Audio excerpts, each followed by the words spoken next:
اللهم صل على سيدنا ومولانا محمد. اعوذ باللہ من الشیطان الرجیم. بسم اللہ الرحمن الرحیم. واتبع سبیل من اناب الی. صدق اللہ العظیم وصدق رسولہ النبی الکریم الامین. ونحن علی ذلک لمن الشاہدین والشاکرین والحمد للہ رب العالمین.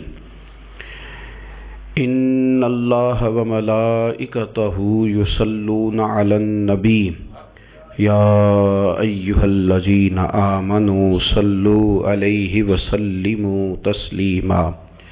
الصلاة والسلام علیک یا سیدی یا رسول اللہ وعلی آلک واصحابک یا سیدی یا حبیب اللہ. الصلاة والسلام علیک یا سیدی یا نبی اللہ وعلی آلک واصحابک یا حبیب اللہ. حمد و صلاۃ کے بعد 22 جمادی الثانی امیر المومنین خلیفۃ المسلمین، اور یہ غور کرنے والے لفظ ہیں کہ افضل البشر بعد الانبیاء، خلیفہ اول بلا فصل حضرت سیدنا ابو بکر صدیق رضی اللہ تعالیٰ عنہ کا یوم وصال ہے. دنیا کے اندر کچھ لوگ ایسے ہوتے ہیں جو ہر معاملے میں قائد اور لیڈر ہوتے ہیں، جن کا درجہ ہمیشہ امامت کا رہتا ہے، جو لوگ دنیا کے اندر ہمیشہ مقتدا اور پیشوا کی حیثیت سے جانے اور پہچانے جاتے ہیں. اور دو قسم کی دنیا کے اندر قیادتیں ہوتی ہیں. ایک قیادت ہوتی ہے سیاسی، انقلابی، ملی، قومی. ایک قیادت ہوتی ہے روحانی، ایک قیادت ہوتی ہے فکری، ایک قیادت ہوتی ہے اس طرح کی کہ بندہ کچھ کر جائے اور لوگ اس کے پیچھے پیچھے چلیں تو ان کی تربیت ہوتی رہے، وہ یقین کامل کی دولت بانٹتا رہے، اس کو دیکھنے والے، پڑھنے والے، سننے والے جب بھی اس کے قریب جائیں ان کے اندر کو ذوق ہی بیدار ہو، جب بھی اس کو سنیں، اس کو دیکھیں تو ان کی طبیعت میں کوئی نیا نکھار ہی پیدا ہو.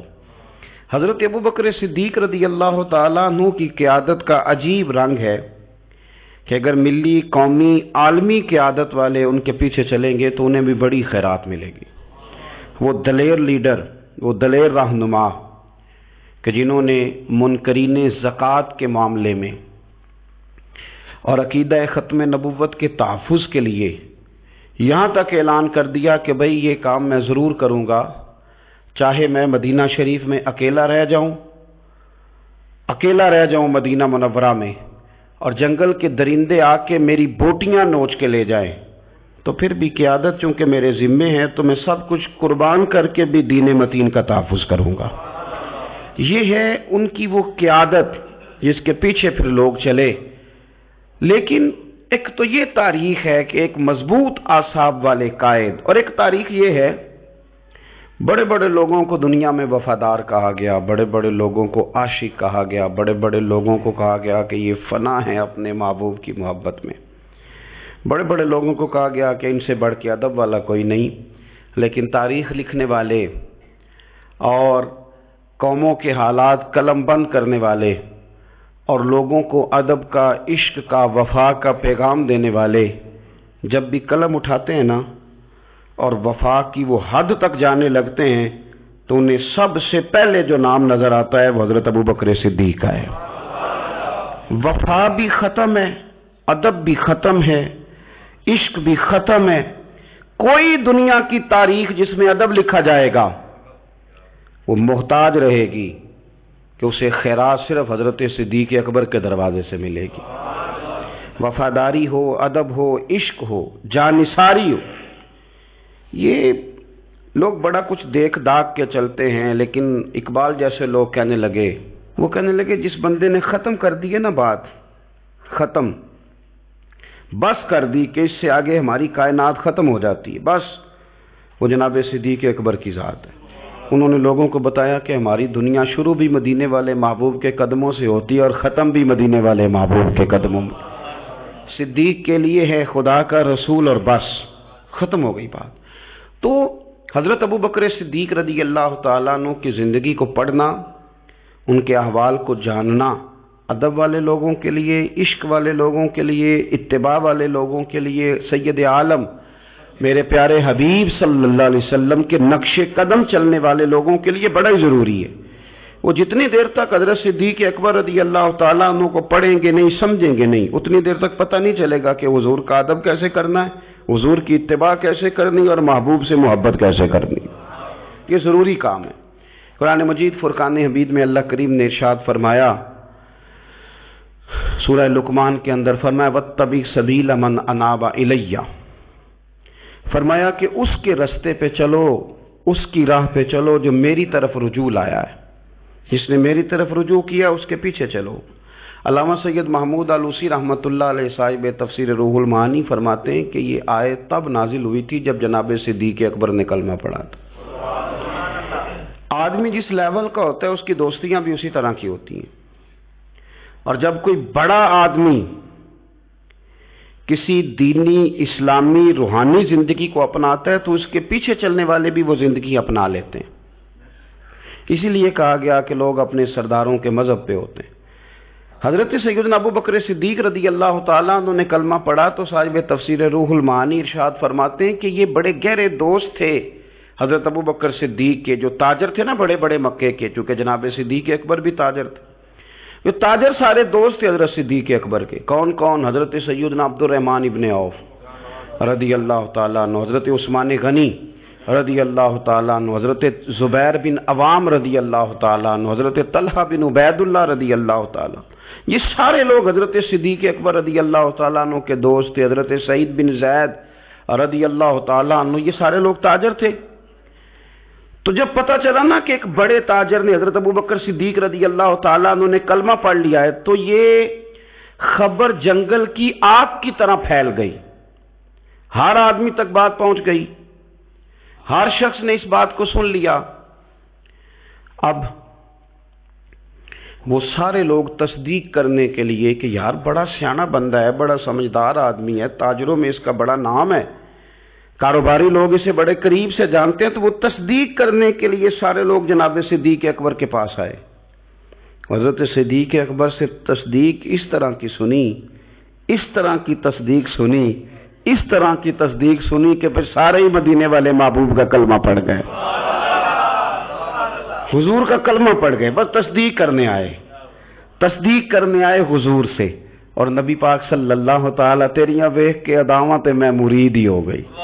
پھر وہ سارے حضور سید عالم آئے تھے تصدیق کرنے. سودا لینے کے لیے بازار گئے ہم، پر ہاتھ اس کے بکے جس کے خریدار گئے ہم.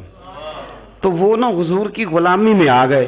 تو سمجھ لیں اس بات کو اور اس پر غور کر لیں کہ نبی پاک علیہ الصلوۃ والسلام کے اس غلام کا یہ حال ہے کہ یہ کلمہ پڑھیں تو مکے کے بڑے بڑے تاجروں میں انقلاب برپا کر دیں. اتنا اثر ہوا باقی لوگوں پہ کہ وہ تصدیق کرنے آئے تھے، تصدیق کرنے، اور ایسی تصدیق انہوں نے کی، ایسی تصدیق کی کہ پھر ساری زندگی مدینے والے محبوب کے گن گا کے گزار دی. ساری زندگی حضور سید عالم صلی اللہ علیہ وسلم. حضرت ابو بکر صدیق رضی اللہ تعالیٰ عنہ نے اپنی مقدس زندگی کے اندر نبی کریم صلی اللہ علیہ وسلم کی بارگاہ میں وقت گزارا. آپ مختلف مقامات پر قرآن مجید کو دیکھیں گے تو حضرت صدیق اکبر رضی اللہ تعالیٰ عنہ کی مختلف شانیں آپ کو قرآن حکیم میں نظر آئیں گی. اللہ کریم نے قرآن مجید میں ارشاد فرمایا سورہ بقرہ میں کہ الذین ينفقون اموالهم باللیل والنہار سرا وعلانیہ، فرمایا کچھ لوگ ایسے ہیں جو اللہ کے راستے میں خرچ کرتے ہیں اعلانیہ بھی اور چھپا کر بھی. اور وہ کس طرح خرچ کرتے ہیں؟ رات کو بھی خرچ کرتے ہیں اور دن کو بھی خرچ کرتے ہیں، اعلانیہ بھی، چھپا کے بھی، دن کو بھی، رات کو بھی. تو یا اللہ ملے گا کیا؟ فرمایا فَلَهُمْ أَجْرُهُمْ عِنْدَ رَبِّهِمْ، ان کا اجر ان کے رب کے پاس ہے، وہ اللہ کے پاس ہے اور راز ہے. ان کا اجر ان کے رب کے پاس ہے، ان پر نہ کوئی خوف ہوگا نہ وہ غمگین ہوں گے. یہ وہ لوگ ہیں جو رات کو بھی خرچ کرتے ہیں، دن کو بھی خرچ کرتے ہیں، اعلانیہ بھی خرچ کرتے ہیں، چھپا کے بھی خرچ کرتے ہیں۔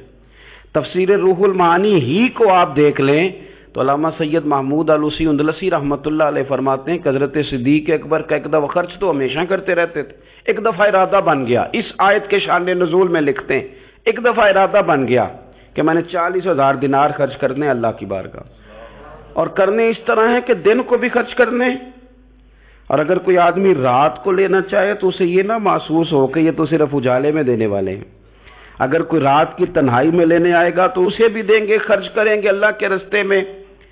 اور 10,000 دینار، 40,000 کل دینے تھے، 10 خرچ کیے دن کو، 10 خرچ کیے رات کو، 10 اس وقت خرچ کیے جب ساری دنیا اعلان ہوتا ہے نا چندے کا تو سارے دے رہے ہوتے ہیں، 10 اس وقت خرچ کر دیا 10,000 دینار، اور پھر 10 چھپا کے خرچ کیا، 10 چھپا کے بھی خرچ کیا، یعنی اس وقت بیچ مجمع کے بھی دینا بعضوں کا بہتر ہوتا ہے کہ دوسروں کو بھی رغبت ہوتی ہے، کیونکہ ایک بندہ اگر کہیں خرچ کرتا ہے تو پھر دوسرے بھی دیکھ کے خرچ کرتے ہیں، تو جب سب دے رہے تھے تب بھی دیا، اور جب کوئی نہیں دے رہا تھا تو تب بھی دیا، اور دن کو بھی دیا اور رات کو بھی دیا، تو رب کریم نے پھر اس کا ذکر قرآن مجید میں فرما دیا۔ تو حضرت ابوبکر صدیق رضی اللہ تعالیٰ عنہ کی حیات مبارکہ کو آپ پڑھیں، اس پر آپ غور کریں، ایک مقام نہیں درجنوں مقامات آپ کو ایسے ملیں گے۔ اسی طرح امام فخر الدین رازی رحمۃ اللہ علیہ تفسیر کبیر میں فرماتے ہیں کہ یہ جو آیت ہے نا، ان الذین قالوا ربنا اللہ ثم استقاموا تتنزل علیہم الملائکہ، بے شک وہ لوگ جنہوں نے کہا کہ ہمارا رب اللہ ہے، پھر وہ اس پر قائم ہو گئے تو ان پر فرشتے اترتے ہیں، اور فرشتے کیا کہتے ہیں؟ اللہ تخافوا ولا تحزنوا، خبردار خوف نہ کرو، غم نہ کھاؤ، وَأَبْشِرُوا بِالْجَنَّةِ الَّتِي كُنْتُمْ تُوعَدُونَ، اور خوش ہو جاؤ اس جنت پر، تمہیں خوشخبری دینے آئے ہیں اس جنت کی جس کا رب نے تمہارے ساتھ وعدہ کیا ہے۔ تو امام راضی کہتے ہیں یہ جو کہا نا کہ وہ لوگ جنہوں نے کہا اللہ ہمارا رب ہے، پھر وہ ڈٹ گئے، پھر ان پر فرشتے اترے اور فرشتے خوشخبری دینے کے لیے اترے، فرمایا یہ بھی حضرت ابوبکر صدیق کی شان میں نازل ہوئی ہے۔ اس لیے کہ حضرت صدیق اکبر نے اس وقت کلمہ پڑھا تھا جب کوئی اور کلمہ نہیں پڑھتا تھا، پہلے مسلمان حضرت صدیق اکبر آزاد مردوں میں سے پہلے مسلمان، آپ نے کلمہ پڑھا، رش دیکھ کے تو بھائی عام جگہ پہ بھی بڑے لوگ آ جاتے ہیں، لیکن تنہائیوں میں، ابتدا میں، بالکل شروع میں جس ہستی نے صرف جلوہ والضحیٰ دیکھا، آج لوگ بڑے جمہوریت پسند ہیں کہ ساری دنیا جدھر جائے گی ہم نے ادھر جانا ہے، جدھر رش زیادہ ہوگا اس وقت ہم چلیں گے، لیکن حضرت ابوبکر صدیق رضی اللہ تعالیٰ عنہ اس وقت کلمہ پڑھا جب اسلام پر تنہائیاں تھیں، غربتوں کا دور تھا۔ انہوں نے یہ نہیں دیکھا کہ ساری دنیا کدھر ہے، انہوں نے یہ دیکھا کہ میرے محبوب کی رضا کدھر ہے، اور پھر اس پر انہوں نے تکلیفیں برداشت کی، تکلیفیں پلیٹ میں رکھ کے نہیں غلامی مل جایا کرتی، تکلیفیں برداشت کی، مار بھی کھائی، مال بھی دیا، تکلیف بھی سہی، تانے بھی سہے، باتیں بھی سنی، قبیلے کے اندر سے بھی مخالفت ہوئی، باہر سے بھی مخالفت ہوئی، وہ ڈٹے رہے۔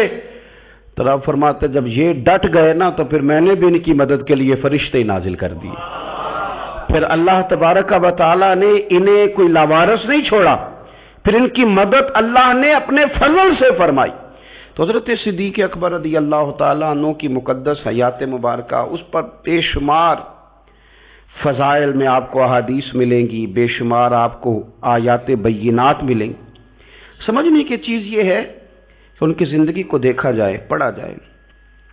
میں نے بڑا غور کیا ہے، جتنا کو میرا محدود سا مطالعہ ہے، جتنا کو میں فہم اور علم رکھتا ہوں، میں نے بڑا غور کیا ہے اور بڑی باریکی سے کیا ہے، اور ان کی زندگی کے شب و روز کو بار بار پڑھا ہے، اور وہ جتنے پیچ و تاب ہیں ہجرت سے لے کر بدر تک اور بدر سے لے کر فتح مکہ تک، ہر میدان، ہر جگہ، ہر کوچہ، ہر نگر، تو ایک ہی بات سمجھ میں آئی ہے کہ جس طرح پروانہ چراغ کے گرد گھوم کے زندگی گزار دیتا ہے، گھوم کے زندگی گزار دیتا ہے، روشنی جہاں نظر آتی ہے تو پروانہ ساتھ ہی نظر آتا ہے، کہیں اور دکھائی دیتا ہی نہیں۔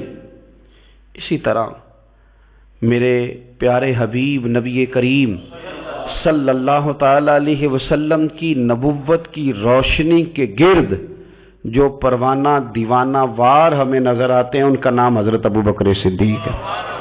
حضور کی رضا کو پا لینا، حضور کیا چاہتے ہیں اس چاہت کے مطابق کوشش کرنا۔ جس نے میرے نبی پاک علیہ الصلوۃ والسلام کے ساتھ عداوت رکھی، اس کے ساتھ عداوت رکھنا، اسے اپنا دشمن جاننا۔ جس کے ساتھ میرے نبی کریم صلی اللہ تعالی علیہ وسلم کی غلامی کا رشتہ ہو گیا، جو حضور کا وفادار ہو گیا، اس کے ساتھ دست شفقت پھیرنا، اس سے پیار کرنا۔ حضور صلی اللہ علیہ وسلم نے خود فرمایا کہ میری امت پر سب سے زیادہ نرمی کرنے والے ابوبکر صدیق ہیں۔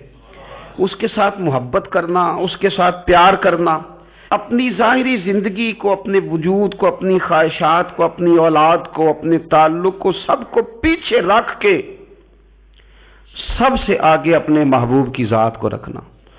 یہ کمال صرف حضرت صدیق اکبر ہی کو حاصل ہے۔ لوگ عمل کرتے ہیں پر مزیدار نہیں کرتے، چل پڑتے ہیں پر پورا نہیں چلتے، رشتہ بناتے ہیں پر سوچتے ہیں کہ اتنا ہی کافی ہے، اتنی زیادہ وفا اور اتنی زیادہ پیچھے چلنے کی کیا ضرورت ہے۔ لیکن حضرت ابوبکر صدیق رضی اللہ تعالیٰ نے جو رشتے بنائے، پھر وہ رشتے نبھائے، پھر انہوں نے حضور کی اس غلامی کو نبھا کے دکھایا۔ کلمہ پڑھا۔ ہمارے ایک بزرگ فرمایا کرتے تھے، ابوبکر نے دوستی لگائی تھی مکے میں اور جوان کرائی بدر و احد خندق میں، اور فرماتے ہیں ساتھ نبھائی ہے قبر میں بھی۔ پانی پرنا سہیلیاں تے رنگا رنگ کڑے، او بھائی اسی تے پریا اس دا جانیے جس دا توڑ چڑھے۔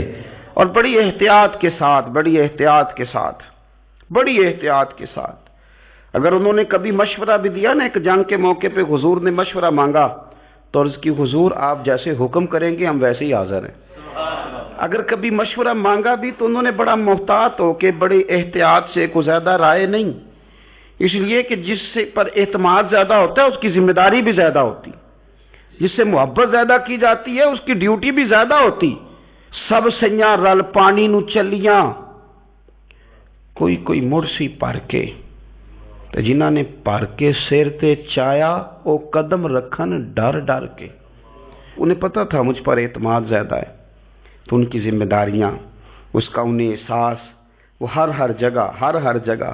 یار بات کو سمجھو نا، اگر مدینے میں کوئی جنازہ ہے تو ابوبکر صدیق اس میں بھی پہلے نظر آتے ہیں، اگر مریض کی عیادت کرنی ہے تو صدیق اکبر اس میں بھی پہلے نظر آتے ہیں، اگر کسی جگہ کسی غریب کی مسکین کی خدمت کرنی ہے تو صدیق اکبر وہاں بھی پہلے نظر آتے ہیں، اور میرے مدینے والے محبوب نماز پڑھانے کے لیے کھڑے ہوتے ہیں تو صف میں بھی پہلے نظر آتے ہیں۔ انہیں پتہ تھا کہ جنہاں نے پر کے سر تے چایا اور قدم رکھن ڈر ڈر کے، بڑی ڈیوٹی کی، بڑی ڈیوٹی، آخر دن تک ڈیوٹی کی اور کھول کے کی۔ اور حضور سید عالم صلی اللہ تعالی علیہ وسلم کے وصال ظاہری کے بعد بھی حضور کے دین سے، حضور کی اولاد سے، حضور کے صحابہ سے، نبی کریم صلی اللہ تعالی علیہ وسلم کے مشن سے انہوں نے وفاداری والی ڈیوٹی کی۔ اور ابوبکر صدیق رضی اللہ تعالیٰ عنہ کو جب نور والے کفن میں لوگ تدفین کے لیے اٹھا رہے تھے، اور جب ان کی اس وصیت پر عمل کیا جا رہا تھا کہ مجھے نا فوراً نہ میری قبر کھودنا حضور کے ساتھ، پہلے پوچھ لینا، پہلے گواہی لے لینا، پہلے او لے سجنا اساں توڑ نہیں پائی، اساں جان دتی راہ تیرے۔ حضرت ابوبکر صدیق رضی اللہ تعالیٰ عنہ نے اپنی زندگی وفاداری والی گزاری۔ دعا کریں ہم نے بھی جہاں لگائی ہے نا ہماری نبھ جائے، ہمارا نہ کسی جگہ کوئی ایسا معاملہ نہ بن جائے، ہم نہ نبھانے کے قابل ہو جائیں، کچھ ایسا نہ ہو جائے کہ جس میں معاملہ تکلیف والا ہو، ہم نہ طے کر جائیں۔ بڑی بڑی آندھیاں آتی ہیں، بڑے بڑے طوفان اٹھتے ہیں، بڑے بڑے دھوپ چھاؤں کے معاملات ہوتے ہیں۔ دعا کرو کہ جہاں جہاں ہم پر اعتماد کیا جاتا ہے، پیار کیا جاتا ہے، ہم اسے نبھا سکیں۔ میرے رسول کریم صلی اللہ تعالی علیہ وآلہ وسلم کے اس غلام نے ڈیوٹی اس ترتیب سے دی کہ مشکات میں حدیث ہے ذرا انداز دیکھیے گا اس روایت کا. ان کی نیکیاں کس طرح گنی جائیں. یعنی حضرت ابو بکر صدیق رضی اللہ تعالیٰ عنہ کی عظمت شروع کہاں سے کی جائے، اس عظمت کے لیے عنوان کہاں باندھا جائے، ان کی زندگی کا کون سا پہلو ہے جس کا تذکرہ چھیڑا جائے، اور ان کی وفا کا ذکر کیا جائے، ان کی اتباع کا ذکر کیا جائے، ان کی غلامی کا ذکر کیا جائے، ان کے فنا فی الرسول صلی اللہ علیہ وسلم ہونے کا ذکر کیا جائے، کہاں سے بات شروع کی جائے. میں نے تفسیر روح البیان دیکھ رہا تھا، یعنی کچھ باتیں ایسی ہیں کہ یہ موقع نہیں تھا یار، یہاں یہ والی باتیں تو نہیں نہ ہوتی. یعنی اماں جب لاڈ سے پتر سے بات کرتی ہے تو روٹین میں کرتی ہے نا، گھر میں بیٹھے کتنا پیارا ہے میرا بیٹا، میرا پتر بڑا بیبا ہے، وہ گھر میں لاڈ سے بات کرتی ہے. جب وہ سفر پہ انسان جا رہا ہو یا کوئی ایمرجنسی حالات ہوں تو اس موقع پر لاڈ کی باتیں نہیں ہوتی، اس موقع پر بڑی میٹھی، بڑی شستہ، بڑی الگ تھلگ باتیں نہیں ہوتی. علامہ اسماعیل حقی رحمۃ اللہ علیہ تفسیر روح البیان کے اندر فرماتے ہیں کہ جنگ بدر کے اندر نا حضرت ابو بکر صدیق رضی اللہ تعالیٰ عنہ کے صاحبزادے، وہ پہلے بھی آپ نے سنا ہوا ہے، بڑی معروف بات ہے کہ وہ کافروں کی طرف سے آئے تھے لڑنے کے لیے، ابھی کلمہ نہیں پڑھتے تھے، بعد میں اللہ نے توفیق دی وہ بھی مسلمان ہو گئے. وہ کافروں کی طرف سے جب آئے اور انہوں نے للکارا انہوں نے، تو حضرت صدیق اکبر نے نا جلدی سے تلوار اٹھائی اور اٹھنے لگے، کہا یا رسول اللہ مجھے اجازت دیں میں اس کی گردن کاٹ کے لاؤں. تو حضور نے فرمایا ابو بکر آپ بیٹھ جائیے. حضور وہ للکار رہے ہیں، جس طرح والد کو غصہ زیادہ نہیں ہوتا بچے کی کسی غلطی پر، تو کہا حضور میں نے جانا ہے، ابھی اس کی گردن کاٹ کے لاتا ہوں. فرمایا ابو بکر بیٹھ جائیے. حضرت صدیق اکبر کی طبیعت کے اندر جب حضور نے وہ جلال دیکھا اور خیال دیکھا کہ اب تو یہ جانا ہی چاہ رہے ہیں، تو حضور نے پھر کیا انداز اختیار کیا. نبی کریم علیہ السلام نے فرمایا ابو بکر بیٹھ جا، تیری ابھی بڑی ضرورت ہے. فرمایا تیری وجہ سے ابھی ہم نے بڑے نفع اٹھانے. اور پھر حضور نے فرمایا ابو بکر جس طرح میرے لیے میری آنکھیں اور میرے کان ہیں نا، جس طرح میرے لیے میری آنکھیں اور میرے کان ہیں، اسی طرح ابو بکر تو بھی میرے لیے یہی حیثیت رکھتا ہے. جس طرح بندہ آنکھوں سے دیکھتا ہے، کانوں سے سنتا ہے، اللہ کرے آپ کو سمجھ آئے، آنکھوں سے دیکھتا ہے اور کانوں سے سنتا ہے.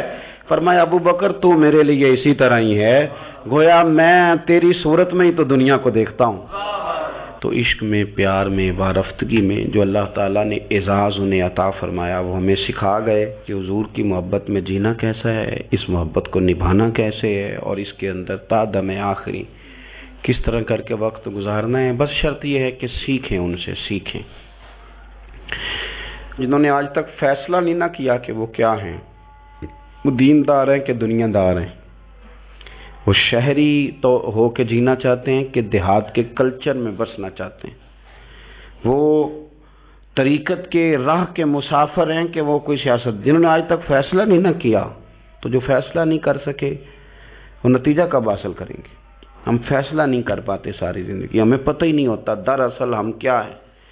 بس زندگی میں جن لوگوں نے فیصلہ کر لیا ہوا ہے نا کہ ہم کیا ہیں، ہم درویش ہیں، فقیر ہیں، صوفی ہیں، ہم دنیا دار ہیں، ہم مال و دولت والے ہیں، ہم سخی ہیں، ہم متقی پرہیزگار ہیں، عبادت کیا ہیں ہم. جنہوں نے فیصلہ کر لیا ہے نا پھر ان کا سفر بھی شروع ہو گیا، ان کا سفر بھی شروع ہو گیا. جب سفر شروع ہو جائے تو پھر کبھی نہ کبھی منزل بھی آ ہی جایا کرتی ہے. لیکن جنہوں نے ابھی تک فیصلہ ہی نہیں کیا تو وہ کس طرح کر کے منزل تک پہنچیں گے.